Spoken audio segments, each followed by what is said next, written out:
Hi, this is Javier, and I am going to be working on a Chrysler engine, a 420,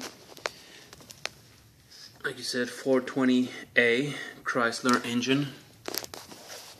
There seems to be not enough videos on YouTube on how to work on these engines.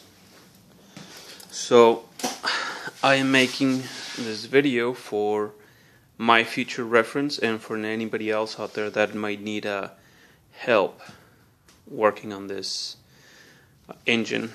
And this engine came off of a second generation Mitsubishi Eclipse.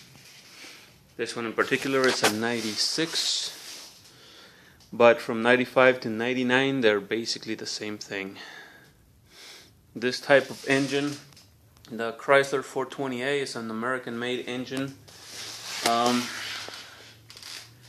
It's an American-made engine. 67. You can find this type of engine on 67% of the Mitsubishi Eclipse that were sold in the U.S. And then I think it's 15% or something like that on the Eclipses that were single overhead cam, and then the rest were imported from Japan, according to what I've researched. Again, there's a lot of videos out there for the 4G63 engines. There's not enough information for the Chrysler 420A block that got put into these second generation Eclipse.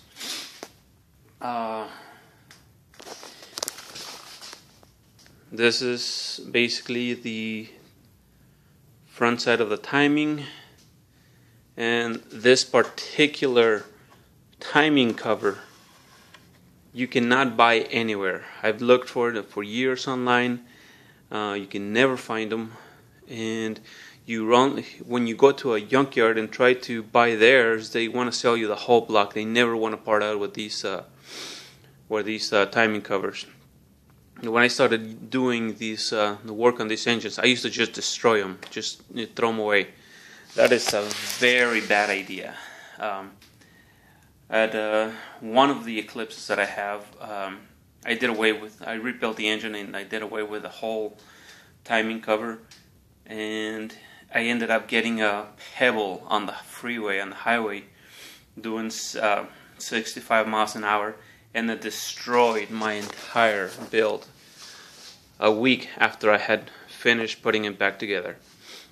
What it did is it caught a pebble down here and it bound up everything. This pulley actually folded up and it destroyed everything inside the engine. I still have that engine sitting in the other car right now. It's been sitting for 2 years. But basically right now I have everything set up, but I'm going to take it all apart because the timing cover that I have has cracks in it that I've been trying to repair with the plastic weld repair, and this stuff, I don't trust it. And this timing cover, actually the inner timing cover, came from an Eclipse in the junkyard, and it was broken already. And as you can see, I've done some repairs on it because this whole section right here was missing, and that's what bolted to the water pump to keep it sturdy. And if you see right there, I took some little framing screws and basically married this aluminum and then shaved them on the underside. Then I took some polyurethane with the same stuff that they used for gluing windshields. This stuff is, when it goes on like a putty, and then when it dries it turns like a hard rubber. And the level of bond on this stuff is extremely high. That's why your windshields never come off. And this is what I used behind the aluminum plates that I put on there, so I could repair my timing cover, because there is no way I'm ever going to build another of these engines and run my vehicle without a timing cover. Like I said, This one is the inner timing cover, the one that goes to the block, and this one is the outer timing cover. And the outer timing cover, you can buy them like crazy. They sell them all over the place. This one in particular, I also got from the junkyard, and as you can see, I have painted it just to, I don't know, have something different. But so I'm gonna start taking this apart again, and adding more adhesive to these areas. One of the first things I have to do is run a 1/16 steel pin on this tensioner. And the manual says that when you put this on and you stretch all the timing, that you're supposed to be able to slide this in and out.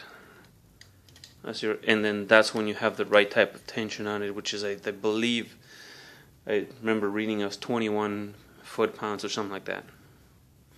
If you go beyond that, this little section in here will get depressed even further in, and you won't be able to slide it. If you go under, it'll come out, and it'll take a bench vise to press it back in.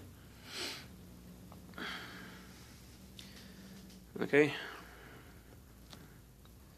I'll be back in a short little while.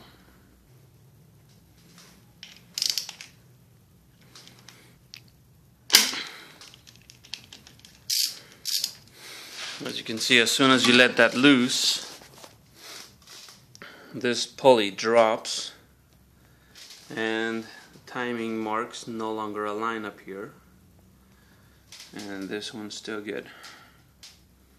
But I'm not worried about that right now.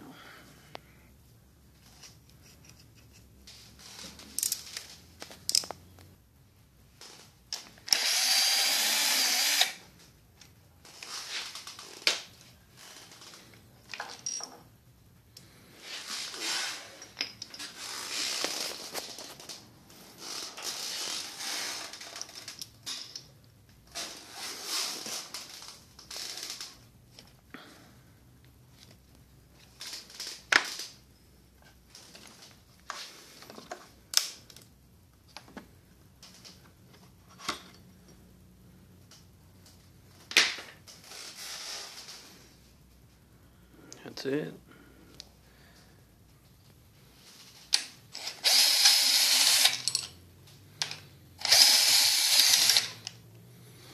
I had all this stuff loose already because I knew I was gonna have to take it back off so I can do the repairs on the timing cover. So here it goes.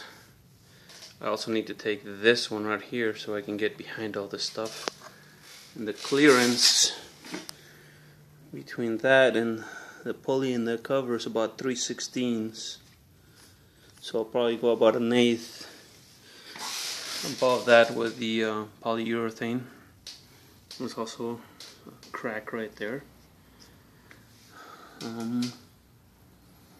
Yep, and that's it. Hang tight.